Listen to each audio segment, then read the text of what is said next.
For the lecture engagement resources, you watched the video for that. It was kind of a long video, so I decided not to do others because you could easily, there's a ton of drag and drops and they're all kind of the same. But I wanted to show you some of my examples a little bit too. And when I say lecture engagement resources, what I mean by that is if you were going to stand up and teach in the front of your room, you would have your document pulled up and the students would have their document pulled up. So obviously you would, I will just talk to you. Obviously you would have attached this as a a Schoology assignment, and you would have added it in your assignment as an assignment that everyone can make a copy of. So I'll really quickly show that to you so that you kind of know, just in case you didn't. So basically the way that you do this, I'm going to just go to another Schoology here really quick. I didn't even think to share this last time, so I'm doing it now. So if I wanted to create an assignment here, I'm going to just go into this really quickly, and I'm going to create an assignment. If you attach a Google Drive assignment, which is what we're doing, if I pull this up and attach it, you'll notice some of these first things that I'm doing pull up. So this close reading assignment I'm getting ready to tell you about is at the top. So I put that and I hit attach, and then that makes a copy for every single student. So in case you didn't know that, that's how you attach these assignments in Schoology, and then students are able to do that. So when I say lecture style resources, what I mean is that if you're at the front of the room teaching, or you might put together a video about what you're working on, and then the students would go in and complete an assignment, or they would be doing stuff right along with you. So one of my examples was my grammar, my labeling sentences. I have used this now for several years. I always put some information over here that we type together. They have a mentor sentence, and so we read The Outsiders in 8th grade. So I've got The Outsiders here, and then we drag and drop the parts of speech over top of the words. And then they're color coded, and we talk about why these three are all the same color, but they're different.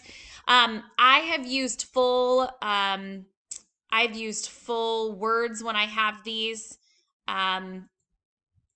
But I might, if I were going to do this more often, or now I might switch them, but you just drag and drop wherever they might be. And yeah, they overlap sometimes, but it's not that big of a deal in that particular case. But we would drag and drop the whole thing. We would type over here, and then they would submit this in Schoology for me. So I've used this many times. And so this is just one example of something that I do weekly, and the kids know how it works.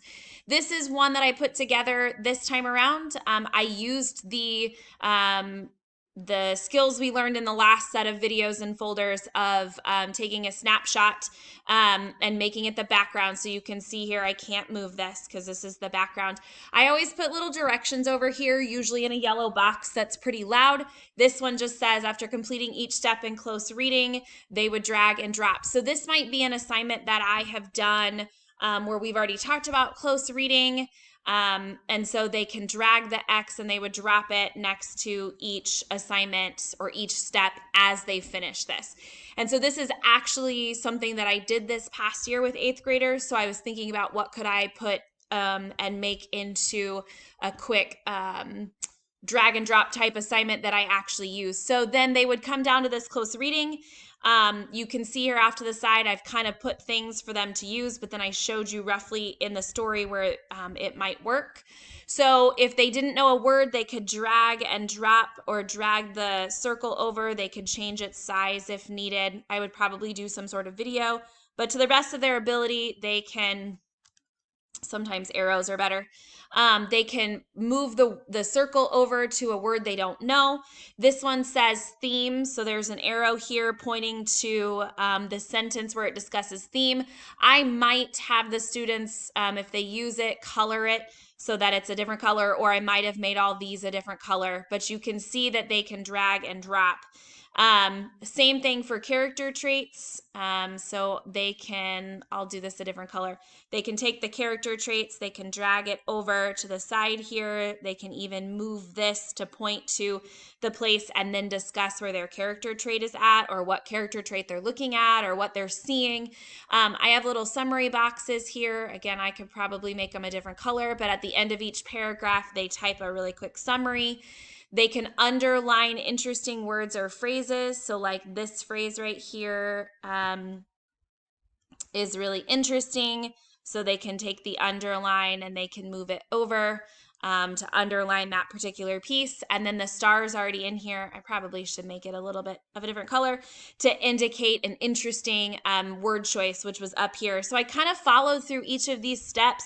I didn't do this last one for time purposes, but that's pretty quick and easy. And I made this just now and this evening, and you can easily move things around to pick up and drop right here on an article as they're working on it. So the students can be close reading and annotating their text right here inside of Google. Now, this works well for secondary, but there might be ways that you can do that at an elementary level. Maybe there's just a very like a just one sentence or something similar to this, and they circle the words they don't know, or they write what they are wanting to learn. But there's a couple of different options.